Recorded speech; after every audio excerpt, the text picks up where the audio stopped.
Because what usually Right. happens to Villa is that We all hit we all go silence. silent when we press record, and it's like, okay, who's going first? Good morning, Civilla. Welcome to the Full Stop again. Again, thank you. I'm so happy to be here. Always an honor. It's always an honour in return as well. Thank you. So yes, one of our inspirational people that helped us at the very start of the Full Stop. So we wanted to invite you back because you have news about your podcast to share. Yes, the news is that after 10 years of podcasting, I think I'm done. So I was officially done December 2025, and I was supposed to post my last 2 episodes, but they haven't posted yet because life. But my podcast producer's working on those last 2, and once they air, that's it. And it's bittersweet, but I think it's time. Yeah. I was going to say, how do you feel about that? A little emotional. I didn't feel as emotional when I first made the decision and when I first started talking about it. But I guess the more it's sunk in, the more I think about it. Yeah, it's been a little bit emotional, but I still stand by my decision, and I feel it's the right time, the right timing. So when did you start to think that it's time? It's year, months? How long A ago? year, a good year, a good Okay. year before I made the announcement. Yeah, I started to feel like I don't know. I don't have much else to say. I think I've said a lot over 10 years, and I think I'm done. And I feel like there's several different things that made me come to the realization or the decision, but I think part of it is my new job. I have a new job. I won't go into too much detail, but the job has consumed my every waking moment. And I remember one of my friends telling me recently, she said, there's no way you could have done the podcasting and this job because I've only been at this job for 4 months and I'm still trying to get caught up to speed. It's consumed everything.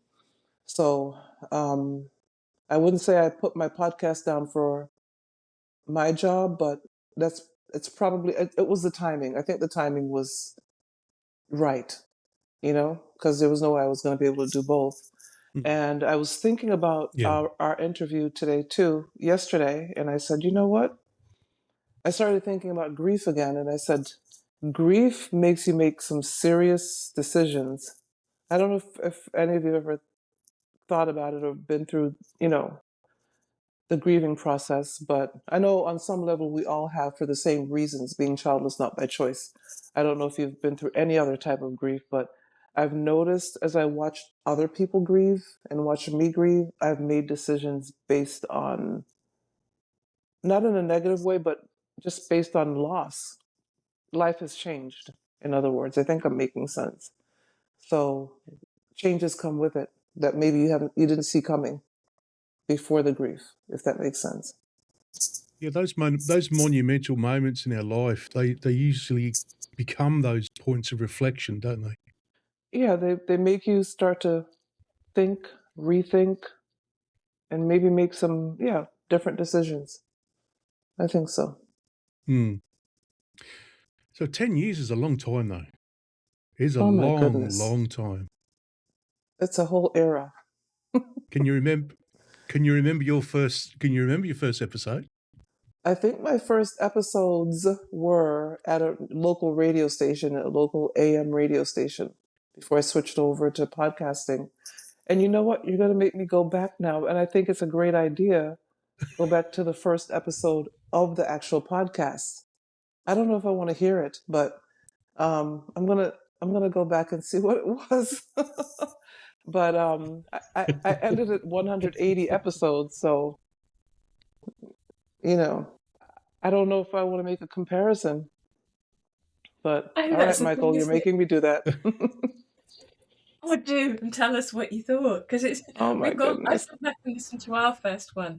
Always so nervous. It's hilarious. Me too. Um, yeah, but also sometimes I think also maybe a little bit more relaxed because there isn't that I guess that, and you've touched on it in what you've just said there about, you've got a different job, life has changed for you. And Right. sometimes there is an enormous commitment, isn't it, a podcast? And maybe Yeah.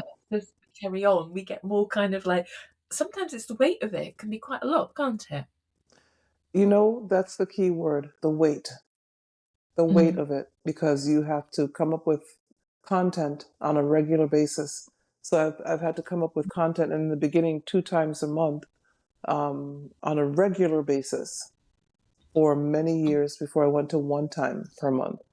But yeah, it's the weight of it. That's the key word. Yeah, it can be. I think I don't think we talk about that enough. And there's 3 of us. Sometimes that can be slightly chaotic, or sometimes it can be an absolutely brilliant, because we can get stuff done in a different way to how you can do it your own. But I think that's a huge commitment for you every month, twice a month, at the start, to do that, and to find things, and in a way, there's always too much to talk about with childlessness, but also sometimes it can also be the same conversations as well. Yeah, that's the thing. It's sometimes you're like, I have a whole list of content I want to talk about. And then there are sometimes it's like, I don't even know what I'm going to talk about this month, but I've got to come up with something. So yeah, it goes back and forth. But yeah, I like that word, in this context, the weight of it. I think that's a big part of podcasting. I guess for everybody, for all podcasters who are really serious about and I think most podcasters, because it's so much work, why would you not be serious about your content? So I think I would say all podcasters probably feel the weight. Yeah. I just wondering what some of in terms of kind of where you started from and where you are now, what were the biggest lessons that you've learned about other people's experiences of childlessness in that time? I think as I think about it now, I think that there's an underlying I shouldn't say there's an underlying grief, but we've learned to somehow live with it, but we all recognize it, if that makes sense. Yeah, I think it's what we have in common. The thing that binds us all together. Right. We're on the same journey. We're all on the same journey. Well, the same path. Maybe a different journey, but the same path. No? Technology. Okay. That's another thing you're not going to miss, isn't it? The tech, surely. That Definitely must be quite not going to miss the tech. Yeah. No. I have this huge flat storage container that fits under my bed, and it's filled with stuff. I mean, all types of, recording material, hardware. It's just crazy when I see the things I've amassed. I'm like, what am I going to do with this? But it's sitting under my bed. I mean, it includes also, binoculars and the telescopes. It's not all about the podcasting, but all those things are in there because, I love astronomy. So I have those things packed in there too. But I mean, there's so much recording material. It's like, why do we do this as podcasters? Why do we? I'm sure we all do. Tell me, you guys both don't have, or all 3 of you have the recording stuff. Yeah, I do. Okay. Honestly, we've got stuff.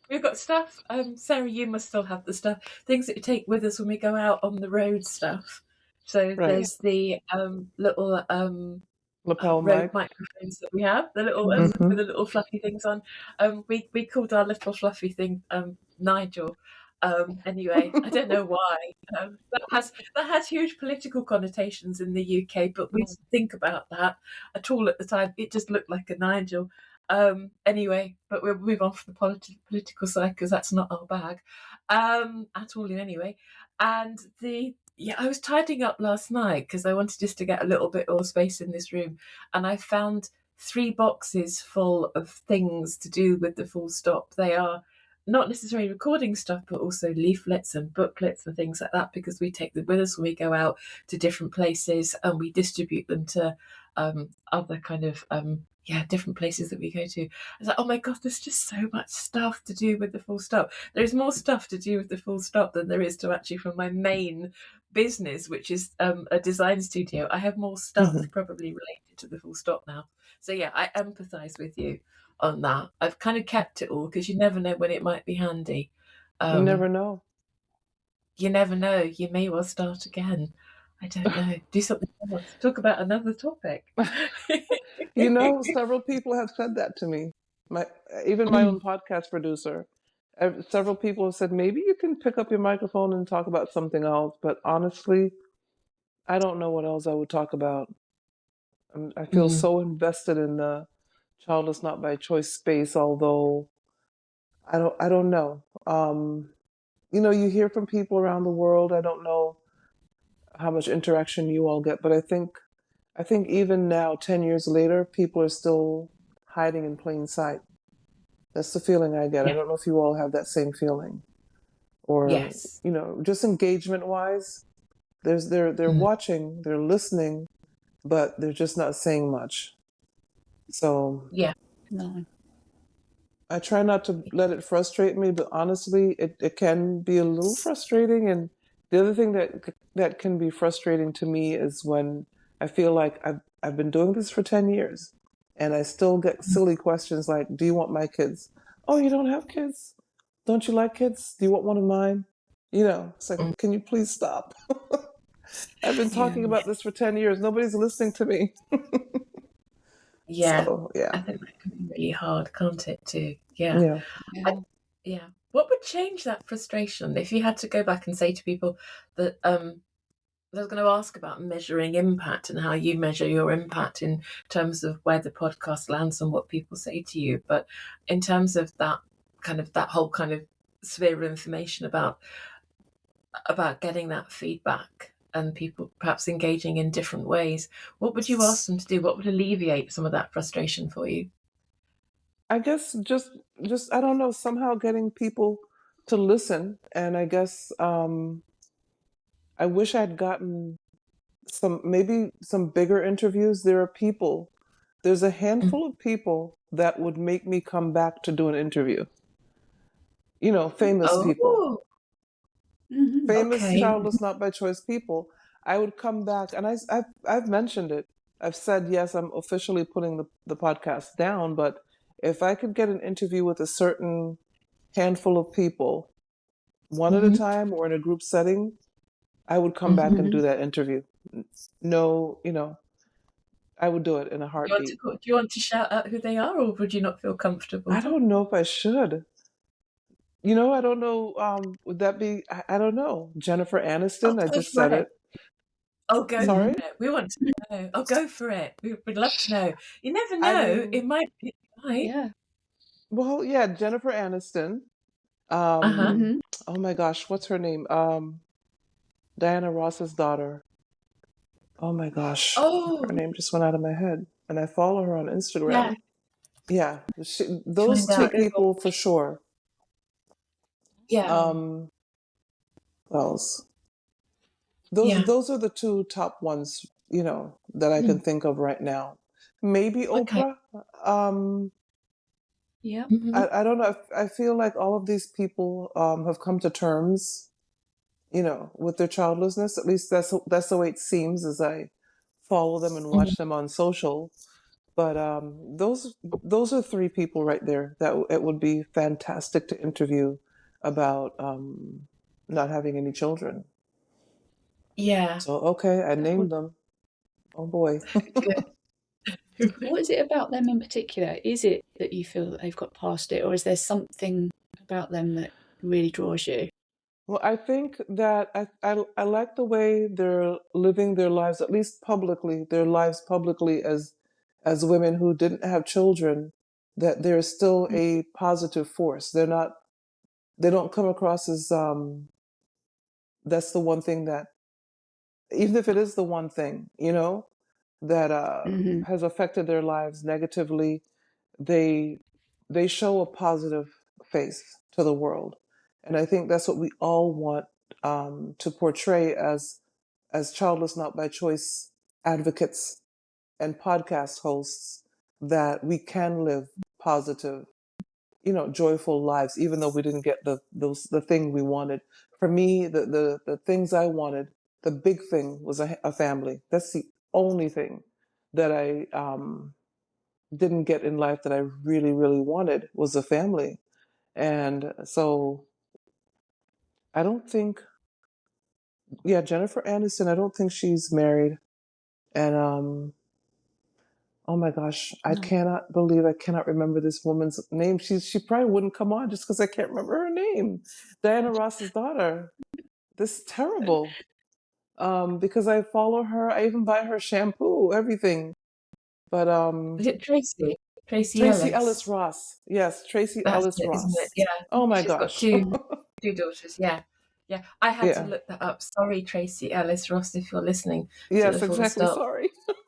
Potential. We're just slightly kind of the groupies. Um, Yeah, I love her. I love her personality, And it's like being childless didn't let it stop them from, where they are in life, where they want to be, where they're going, where they were.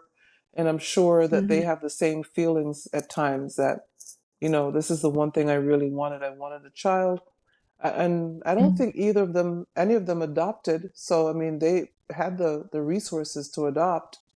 But, again, those are things I would talk to them about because, that's always the big question for us. Well, why don't you just adopt and get it over with and get over yourself? That type of thing. But oh God, yeah, it's not like we didn't yeah. try. 'Cause I did try a couple times. And so you don't Yeah. know. I don't know if they tried or not, So, Mm. yeah, I would love to find out, to pick their brains a little bit about their childless, Mm. not by choice journey. Yeah. And they're kind of known for other things. I think that's Mm-hmm. always intrigues me with people like that, is that they're known for lots of different things, not just childlessness. And I kind of Right. wonder, when you have that multi-dimensional sort of personality where you can appeal to people because they watched Friends or because of music or Mm-hmm. their wider family, I suppose. In the case of Tracy Ellis Ross, you have her mother, I suppose, coming into that. You've got Right. lots of different kind of facets to their personalities that I think and what they do. There's a broader appeal, but I guess within that becomes an awful lot more questions, as we're not perhaps noticed sometimes for being childless because we get asked the same stuff. I wonder how that affects them too. Do they still get asked the stupid questions Right. despite the fact we talked about it so publicly? I just wonder. Mm. Yeah, that's a big In, question for me. I would love to know. I would love to know. So yeah, I'd come yeah. back. I would pick up the mic for that for sure. Okay, cool. I don't know that we can make that happen, but You never Wouldn't know. that be You never know. exactly. That'd be amazing. We'd have to Yeah. come along and sit Yeah. in the audience. That would be You brilliant. get to see them behind the celebrity, don't you? Yeah. I always, You never know. think about so you think about who are the people that stand out in our community, because you were talking about hiding in plain sight, weren't you? And I always think about it's a random one because I was never really into her music, but Dolly Parton has been Yeah, a she's another person one. that is, but she does such good work, doesn't she, for Mm-hmm. children's education in deprived backgrounds. Right. And she's got such a legacy, hasn't she? And I'm fascinated by that, in terms of away from her music, who she is behind that, the musician, as it were. And I think that's kind of what I'm getting from what you're saying around these celebrities, these women that you'd love to talk to them and dig a bit deeper behind what we see in public. It'd be Mm-hmm. fascinating, wouldn't it? Yeah, I think as you say that, and the fact that she's done so much for the worldwide community, and I think about the fact that we have choices, which is something I talk about quite a bit. We have a choice to live our best, most relevant and joyful life. As I always say, it's a choice. It's always a choice. And they've chosen to live their best lives regardless. And especially, in the case of Dolly Parton, I don't know what the other ladies, well, we know Oprah does things, but, I don't Yeah. know for sure what Tracy Ellis Ross does, but the thing is, I believe they've all chosen to live their best lives, even though that thing did not happen for them. And this is what I think we all, even on your podcast, That's what we all try to get the word out about, is that we have a choice. We can sink into the background, we can hide out, and let a certain portion of our lives dictate our entire lives, which is unfortunate if that's what you do. And I know people do it, but it's a choice. We're choosing to live our best lives, and I love that. I think you all are choosing to live your best lives, and I'm choosing to live my best life, even though life didn't go. And I talk about this on my last episode as well. Um, I don't know. My last episode, it'd be interesting to hear what people think about it, because I don't even know if I really planned it, but it kind of turned out that I talked as about it as a story, the entire from the beginning of the podcast to the end. I talk about it in a storyteller type of way, and I don't know. I thought about it after I recorded, and I said, okay, I'm not re-recording this. I'm putting this out just the way it is. I had not typed anything, nothing. I just talked. And some episodes are like that. I don't know for you all, but for me, some episodes, there's no plan. You sit down, you hit record, and you start talking. And that's what I think I Yeah, did with the last two episodes. that can be quite liberating, I think, as well, and quite freeing to do that, and quite intimate as well. I'm Yes, fascinated to yeah. it is.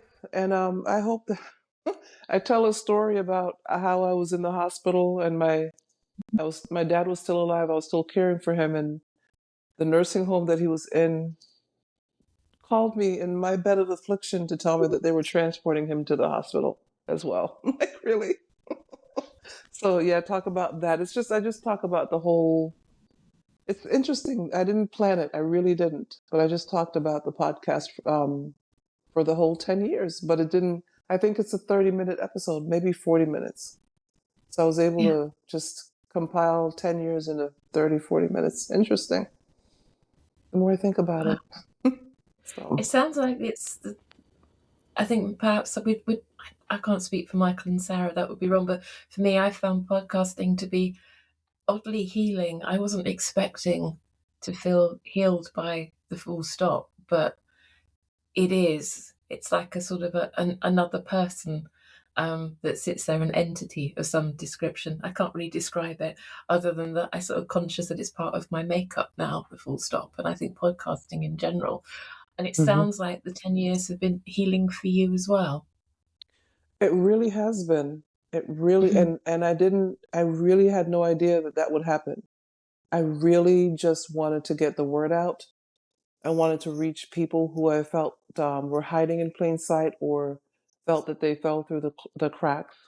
And that was my mission. My mission was to help other people, and it ends up that it helped me too. It's amazing. But yeah, I think it's healed me. Yes, I do still, I still wish I'd had the family. Some people say when certain things happen to them that they're glad it happened because it changed their lives, et cetera, et cetera. I'm not going to say that. I'm not going to say I'm glad that I didn't get to have a family. I'm not glad I didn't get to have the family, but I, I'm healed from, you know, I'm healed or healing or in a much better place than I was when I Mhm. started 10 years ago. Um, and how I feel when I see maybe a pregnant woman or see an entire family. Um, I'll never forget. It was years ago, but I was walking down the aisle shopping at Walmart, and there was this whole family coming in the other direction. And it was the parents and the preteen and teen children, maybe three, four, five children. And all of them were like, Mom, Mom, Mom, Mom, Mom. And the mother said, Oh my gosh, if I hear my name one more time. And I remember thinking, wow, if you only knew. And Mm. I just kept shopping, But it just amazes me sometimes how unaware we are of other people's situations and circumstances. And so I've also been big on becoming self-aware, because I feel like it took me too long to become self-aware. I don't know about you all, but for me, just generally self-aware. But I just remember thinking, if she only knew what could Yeah. have been for her, you know? So Yeah. yeah, it's interesting to be an observer of life. It's made me an observer. That's such a good phrase. I love that, Civilla. That because it is. I think podcasting is observing, isn't it, to a point, and then it does kind of filter in to things. I'm always conscious that when we've gone out and done things, whether that's been meeting friends who are childless, whether it's been going to different events and things, that I've become kind of observational, but in the way that perhaps sometimes the podcast makes me observational, because I'm thinking, oh, that's an interesting conversation. Why not? Could we do that on the podcast? How would that work? Would you be a good guest? Is that a feeling, but also a permission to feel? I think as well, the podcast allows me to think, okay, it's more than likely that if I'm feeling that, then it's very likely that our listeners will probably feel that, because invariably I might be with someone who is also childless and we might pick up on the same vibes. I can't begin to tell you the number of kind of looks across a room that Sarah and you and I have had because something's happened over somewhere, and we might be in a place where there's lots of other people around who aren't childless, and it's like, oh, you think that too. And so it's permission to feel and go, could that be something that we can observe and bring into the podcast? And that's very different. And I think whatever venture people do, whether that's a podcast, whether it's something else, art, writing, I don't know, whatever it might be, many things that happen, I think, in our childless space that are creative and interesting, is that it's permission sometimes to feel, that it's going to hurt, and things do hurt. And it's not going to make everything better, but perhaps it gives us permission to go, yeah, okay, that sucks, and I want to talk about that. Right. Maybe there's something in that too. Yeah, observing gives you great content. It does, doesn't it? Yeah. Is there an episode that you thought about doing that you didn't do because you were concerned about the content? Somewhere you wanted to go but didn't go? The next to last episode. Okay. I'm still, I mean, it's at the podcast producers, and I'm still hesitant because I've never broached the subject in the 10 years. I mean, I'm sure if you think about it, you can guess what it is, but I never broached the subject because it's a subject, especially here in America. I don't know so much for certain other countries in the world, but especially in America, it's a third rail. And I said, boy, I wonder, I think I'm going to make some people unhappy. And I still don't know if I'm going to air it, but it's episode 179 and the final episode is 180. What am I going to do? So I may make some enemies. It's not my intent, but I feel like I can't put the podcast down without giving my observation, without my opinion or telling anybody how I feel about the subject, because I don't do that in the episode. At least I don't think I do, but I do discuss it. So yeah. I have a feeling I know what it might be, so we won't spoil it. Yeah. And I'm looking forward to it, because I think that's an enormous amount of courage and bravery to do that. Yeah, I hope that you publish it. Do it. Yeah. Do it with 100%. I'm 90% sure I will. Yeah. Okay. If you need an extra 10%, take it from us, because I think it's important to talk about those subjects as well. I think that's it, isn't it? Yeah. I wish you well that decision. Yeah. It's going to be interesting. Yeah. And the responses to it as well. I think sometimes what we've found is that the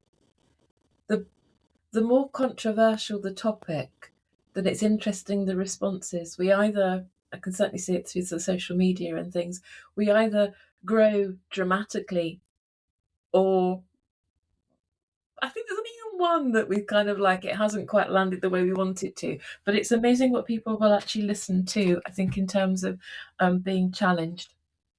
Right. I'm not sure if you, I would imagine you all get this too. There are certain episodes where you feel like, wow, this is going to be a great one. And, you know, and then there are other episodes where it's like, you just feel like, oh, it's just another episode. And I've done my research and here we go. And then you get all this feedback. It's like, I didn't expect so much feedback from Oh, this God. episode, but not that episode, you know? Yes. Does that happen for Yeah. you all? Yeah. Oh, yeah. Yeah. Yeah. And I think it's interesting because there's three of us. We might, one of us, two of us, one of us, whatever, might lead on one. And one. Sometimes we'll get an episode and it's like all three of us are like, God, hit record now. We're going to do this. You know, and it can be just like, I think the vibes as well can be really, really interesting on that. And I think particularly when it's been doing for so long, I mean, episode 180 episodes, Civilla, it's an awfully big commitment, an awful lot of energy. I mean, what are you going to do with, obviously you're working and you're having this job, but you won't have to go and do this thing every month. I mean, that's going to free up time for you, surely. You would think. Yeah, I was thinking, but that's obviously not. I mean, maybe once I get a handle on this job, because like I said, I'm 4 months in, and it's a hard job. I wish I could say more, but it's really hard, and it's not the direction I was planning on heading into. It just happened, but it's maybe as time progresses, maybe in 6 months, a year, I'll feel different and have more freedom because I'll be able to manage the position better. But right Yeah. now, like I said, it's just consuming every part of me. And I thought that maybe I could go back to blogging. I don't know, because I was blogging before I started podcasting. And so blogging is probably an option, but I don't know. I also feel like I'm in a different place now too, you know. So I don't know if blogging is a thing. I honestly don't know what I'm going to do. I really don't. We Those look are all forward to just seeing thoughts. Yeah. Yeah, give yourself a break. I think at the end of the day, it's a big adjustment, isn't it? I think as well Yeah, to I do need a that. break. Yes. So we'll see. Well, at 180 episodes, Civilla, I think you've earned one. Yeah. And at the same time, I feel like it's not that many, honestly. It feels like a lot sometimes, and other times it doesn't feel like that many. And I need to really not compare myself to other podcasts that have double the amount of episodes, because they're podcasting weekly, or they're still at 2 times a month, So I really need to stop the comparison. Yeah, I think you do. And I think it's an interesting one that we have sort of talked about at the start, is how often do you publish? Like you say, weekly is I think weekly becomes a real business then. I think Right. it moves people from doing it because it's an interest to something that I think then becomes, a proper kind of business. Most people I know that are doing weekly podcasts, it's very much part of their income stream. It's very, very different setup, isn't it? Yeah. That's But true. they can, Yeah. yeah. And how many people, I don't know what's interesting by our listeners, kind of like how often do they listen to podcasts? Because there's only so much, I think, room to digest things anyway, really. Sometimes it's nice to put a podcast on and really invest in it and know that the presenter has invested because they've taken the time to do that properly. Not that I'm saying weekly podcasts aren't proper, but it can be quite quick and a different kind of way of doing it, I suppose. Yeah. Yeah. I mean, I know there are even some daily podcasts, which I just don't even, I couldn't. I couldn't. No. There's only so much the world wants of voices, isn't there, sometimes, I Right. think, as well. Yeah, for sure. Yeah. So yeah, I'll stick there with been- 180 being a lot. It is. It's enormous. I mean, I would sit there with hours and go, what are you on now? And I think we're sort of episode 81. I think now it would have been quite good if you're episode 80. That would have been quite a nice synergy, but we've done 80 already, I think, from what I remember. But that would have been That's quite fantastic. interesting. I know that would have been quite interesting with the numbers, though, to have matched. Anyway, whatever. And Are that's there the any that thought. really stand out? Sorry? Civilla? Are there any that really stand out for you? They're the ones that you sort of sit there and you think, oh God, that was a standout episode. I thought about that, and I don't. I like the interview episodes, of course. I like when I have an interview. Mhm. It feels like when you have a guest, that comes into your home. You're excited for a guest, and you clean up and you do all these things because you know you're going to have guests. At least I do. And so I like when I have interviews. Um, I've interviewed um, many authors, which I think is really interesting. When I look back at my episodes and my interviews, a lot of my interviews were authors who have written about being childless, not by choice. So I think, as an author myself and someone who loves books, I think that's been pretty cool, to be able to talk to other authors. Um, Standout, I don't want to say anyone in particular. I really don't. But I do like the fact that I've interviewed so many authors. That's pretty cool for me. I don't want to have any preferences. No, I And can then understand and then that. I get the Yeah. message saying, "Well, just take down my episode." No, I Yeah, you I can't won't do have any fake. preferences. No Yeah. favorites. But I love the fact that a big portion were authors. That's pretty good for me. And I did make a contribution. The last big project I did was a contribution to a compilation of books of stories on childlessness. So, I like. I'm over here doing my own thing, my episodes, my podcast, and living life. And every once in a while throughout the years, I've been asked to contribute to something. So that was nice too. Either a book or um, writing something for maybe a magazine, or that's been really nice when you're asked Yeah. to do things like that. Yeah, I like that too. It's always just Hmm. a nice bit of recognition, isn't it, of Yes, the wisdom that you bring to a space. I think it's really good. Yeah, right. yeah, Yeah, yeah. that's been nice. Will you be will you be guests on podcast? Do you think you might be a podcast in the future? I think so. I have no problem with that. My thing is always I just want to make sure that the sound is okay and I don't make a negative audio contribution to the podcast that I'm being a guest on. But other than that, yeah, I don't mind. I honestly don't, because I would still love to help get the word out. I just don't Mhm. want it to be on me to get the word out anymore, Mhm. if that makes Yeah, sense. Yeah. that totally makes sense. Yeah, I think I just wanted to ask, in terms of that 10 years of podcasting and being such a great part of the childless community and what you do, what changes have you seen in that 10 years? I know we've reflected on this ourselves and the changes that we've seen. I wonder what changes you've seen in terms of perhaps people doing different things, or perhaps not as much as you'd like. I see more. No, I definitely see more platforms. Mm. When you all started, I thought, well, finally, there are more platforms coming online, for lack of a better term, online. But yeah, I love the fact that there are so many more platforms, and I'm hoping that that's what helps to get the word out globally. Because look at us, America, the UK, Australia, and that's most of the world. That's much of the world. And so that's why sometimes I get a little frustrated when I still get those silly questions. It's like, have you not listened to my podcast or any podcast out there? Have you not heard?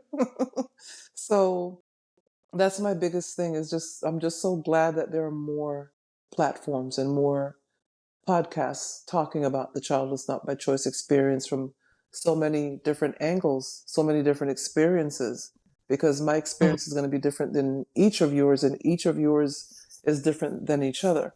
So I just want us to just get the word out globally. That's my big thing.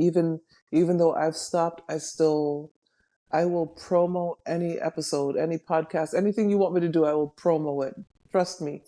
But I just want the world saturated with the fact that 20% of us didn't get to have children, and we wanted the children. It's not that we don't like children and we don't want yours. It's we didn't get to have our children. And please Yeah. stop asking us silly questions and get on board with the fact that, you know, we just there's something we didn't get that you have, and we're happy for you. We're not jealous, but stop asking if we want your children. We don't want your children. Thank you. Yeah. I guess that encapsulates it. Yes. I love that. It's like empowerment there. And I think that's just so wonderful because, I mean, we'll go back to the start of when we began. And I remember that we had all been listening to your podcast and thinking, oh, should we? I mean, we didn't want to kind of step on anyone's toes. We're very, very, and still are, I think, conscious that we don't want to sort of step on anyone's toes if they're doing something already. But we just had so much support from you and from other people to go, yeah, go do it. Because actually it's another person talking about something different and bringing your unique thing to that space. And that I think is so important, is that it's not about competition. It's just making more voices because everyone brings something different, however you show up, whether it's a podcast or it's a book or something else. I think that is so important as well. And it makes other people braver. There was actually something happened in the UK this week, which we'll put into our newsletter, that was really exciting, which was that one of our guests on the podcast from, I think it's 2 years ago now, Caroline Stafford, who runs the Kitchen the Biscuits and does other things as well now. She's doing other bits and pieces in her life around healing as well. And she was on BBC Radio 4 talking about being childless, or at least they aired it again. She'd been on before, and so they re-aired it, and it's been on social media. And what was lovely was to see on the feedback the people saying, I feel heard. Thank you for doing that. There were more people thanking her than there was actually being ridiculous and asking those stupid questions. There was one guy who did the whole just adopt thing, and I sat on it and then went in and gave him a reply, and that's actually got more likes than his reply. His kind of a comment in the first place. And what I'm more used to is that when you have those sorts of things happen, is that the people that say that, well, think of the orphans and just adopt and all the rest of it, they tend to get more responses, more positive responses than people going, well, actually that wasn't like appropriate for me. And I think it's starting to perhaps level out a little bit in some areas. It was gratifying to see it. I didn't reply for the attention so much as just wanting to right the balance, because it isn't that easy, as we all know, and felt supported in doing so. So I think just a massive congratulations to Caroline for speaking out as well, and for having the courage to do that on BBC Radio. I think that's quite something too. So I think the voices are getting out there, and sometimes the work we do, your podcast, Civilla, is an enormous springboard for other people to go off and do other things. I think we need to acknowledge that, including for us as well. So I'm glad to hear that. Thank you so much. And I always say that we all have different voices, and the listener is going to hear something maybe different from you, or resonate with you maybe more than me, So I think it's important to have all the different voices out there so that we can capture everyone. Yeah, we're not everyone's cup of tea, but then there's always something out there, and isn't that wonderful to go, let's try this instead? Is that great? Yeah, I love it. I mean, I never saw any of it as competition. I really felt like different voices were needed, and I know that that's part of why people are concerned about my voice not being heard anymore. But I feel like my voice may be heard in a different way. I just don't know what way that is. And the podcast is out there. I'm going to keep it live at least for the next year. So I'm literally paying to keep it, live and ready for people to listen for at least till at least December 2026. And at that point, then I'll see what happens. But yeah, my voice will be out there somewhat. And maybe I'll promo an episode here and there, but at least I don't have to do the heavy work anymore. Have a rest when you can. Yes. Yes. It is a big library of content, Civilla. So it would be a shame that I don't want to say lost, but you should be very proud of what you've done and sort of kicked off other people like us. And I want to share a story with you that happened recently that just illustrates why it's so important and what you kicked off has really helped. I was reached out. A man in the States reached out to me and said, "Look, would you like to cover my podcast?" I said, yeah, okay. And when I looked at his promo stuff, it said that he was child free, and the girls here know how I identify. Put it tactfully, how I identify. So I wrote back to him and I said, look, I'm happy to come on and give a different voice, but look, I need to let you know that I identify as childless because I had no choice. My wife and I didn't have a choice in trying to, having children. He writes back to me and goes, oh, I didn't even realise that was such a thing. Because my wife and I are childless. Oh, wow, you've just educated me. And I think it illustrates how important the work, and you talk about having your voice out there, shows is that there's still lots and lots of work to do. So Yes. I just want to say thank you for what you've done. It's very important, and you've spurred us on, and I hope you inspire other people to do the same as well. Well, I appreciate you saying that. I appreciate hearing that. That means a lot to me. It really does. And I was, as you were just talking, I was just thinking to myself, even within our community, there are little, what do you call it? Little sections, I guess. Sorry, a little different. I don't know. What's the word I'm looking for? Child-free versus Niches? childless. Niches, Okay. maybe niche within a niche, maybe, and that's interesting.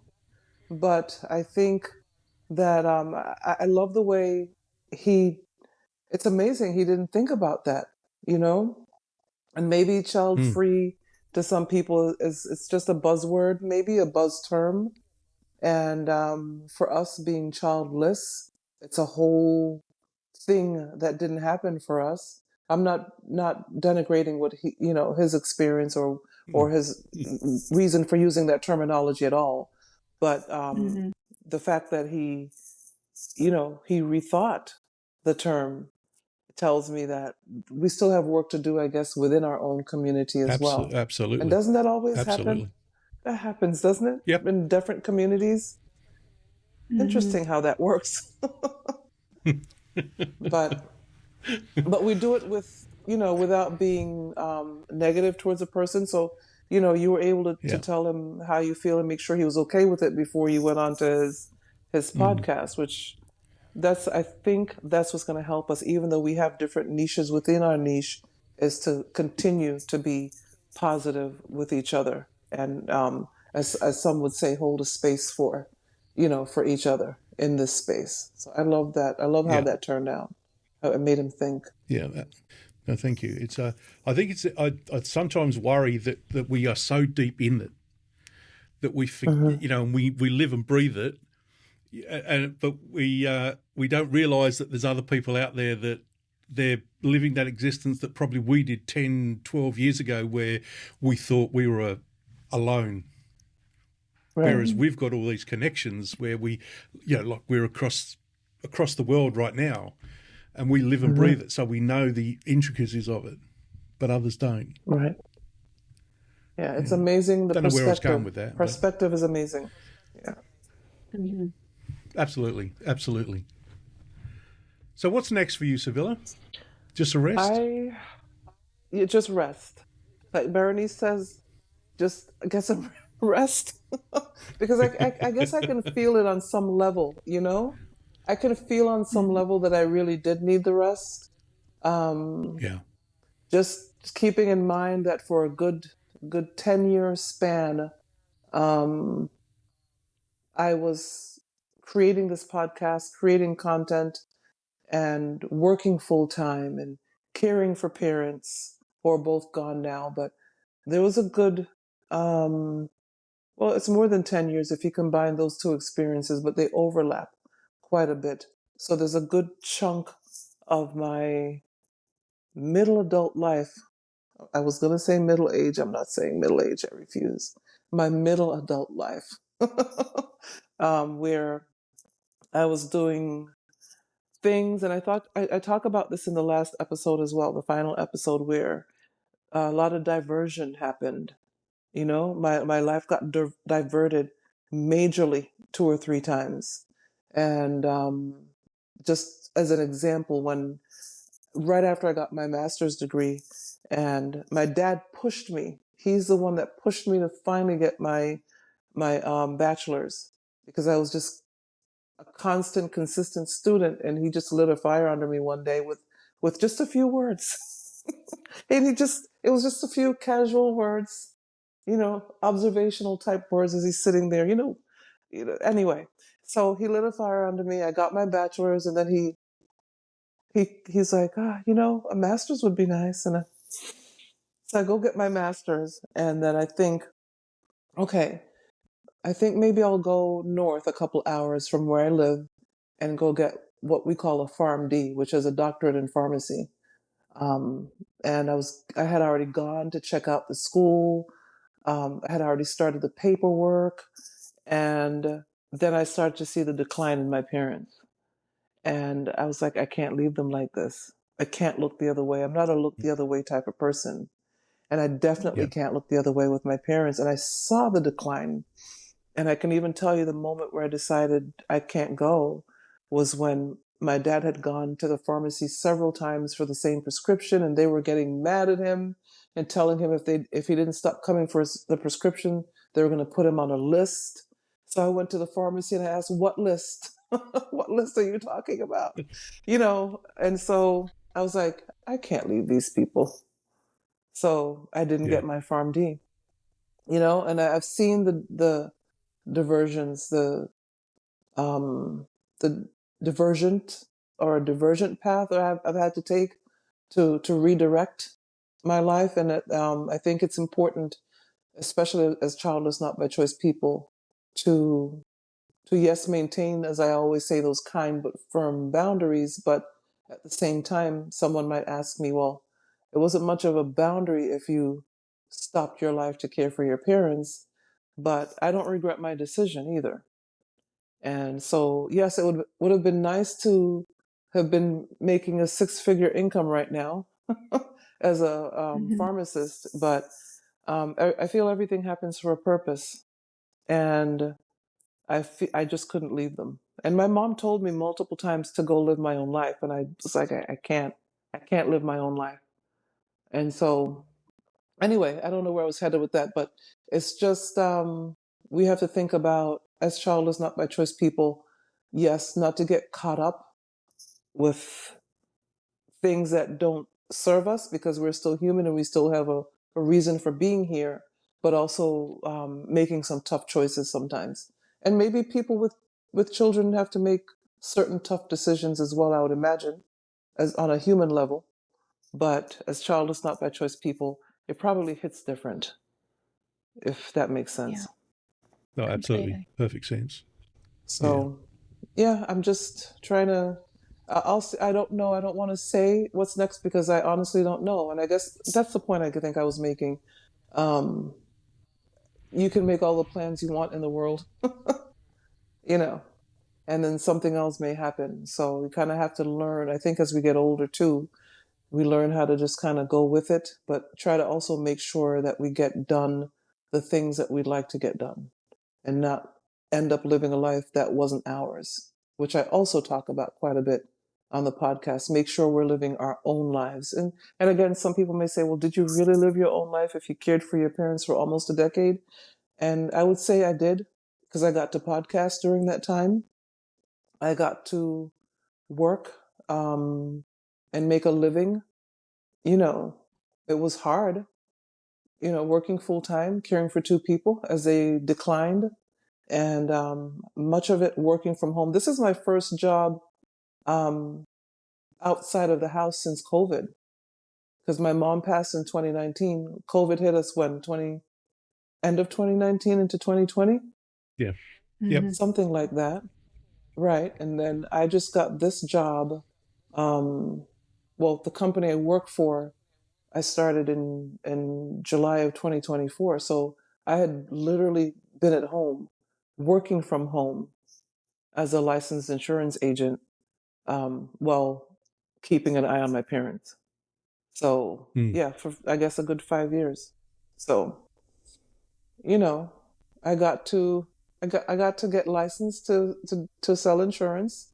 I've had prior licenses. I have a license now, and we have to take the good with the bad and just Yeah, exactly. go with the redirect. Yeah.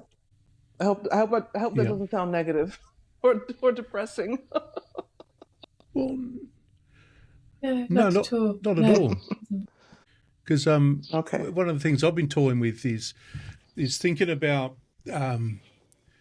how I talk to people about being about being childless not by choice. And one of the things Mm-hmm. I want to say to them is that our life is different, rather than saying it's sad because we don't have children, and our life is different, which was a different Right. spin on things.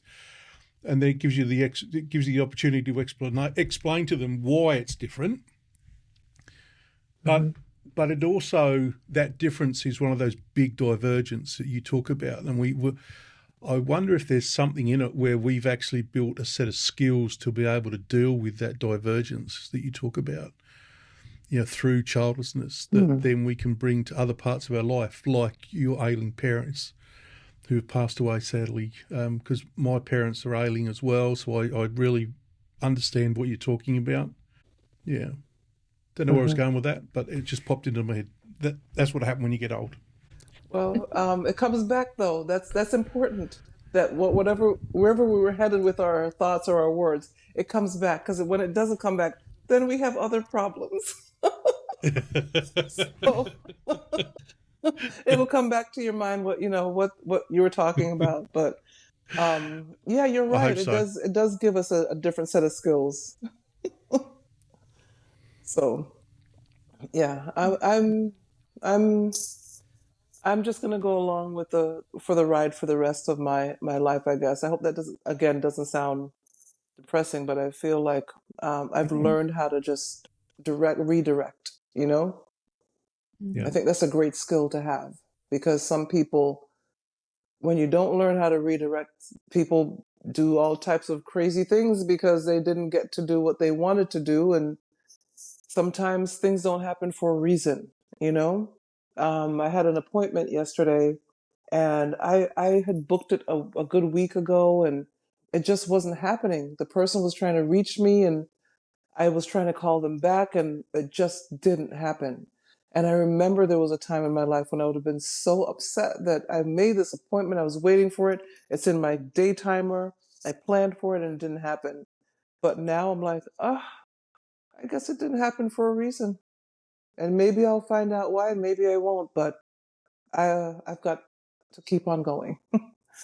So I feel that's a fabulous place to be, mentally, emotionally, to be able to just say, okay, it didn't happen for a reason. It's not that I didn't try, I didn't give it my best, I didn't do everything I needed to do, but it just didn't happen. So, next. It's fantastic. Thank you, Civilla. That's a really good life lesson. Thank you. Mm-hmm. Beautiful. Thank you. Well, look, thank you, Civilla, for getting up so early and chatting with us, because,